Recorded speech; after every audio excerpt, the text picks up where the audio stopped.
వారికి సరిపోయినంత ఉండదు కాబట్టి వారు అక్కడ నరకం అది మా పర్గెటరీలో ఉంటారు.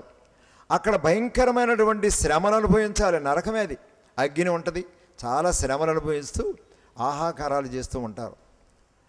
అలాగున వారు ఎంతకాలం ఉంటారంటే వారు ఎంతగా వారి జీవితాన్ని బట్టి, వారు చేసిన పాపాలను బట్టి, వారు చేసిన పుణ్యాలను బట్టి, వారి అకౌంట్ని బట్టి సరిపోయినంత కాలం వారు అలాగూ సఫర్ అయిన తర్వాత అప్పుడు పరలోకానికి వెళ్ళిపోతారు.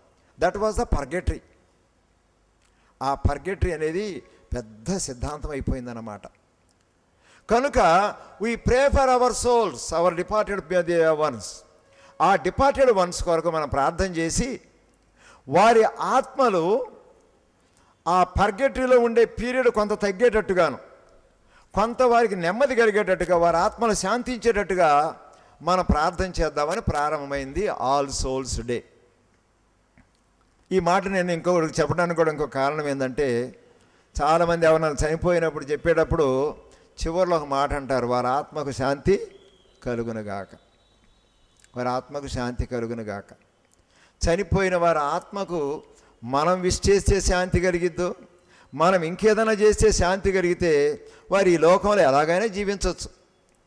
నా కొడుకు నేను చచ్చిపోయిన తర్వాత నాకు ఎలాగో ఏదో చేస్తుంటాడు, దాని ద్వారా నాకు ఆత్మకు శాంతి కలిగిద్దంటే ఈ లోకంలో నేను ఎలాగైనా జీవించవచ్చు కదా, నా తర్వాత వారు చేస్తూ ఉంటారు.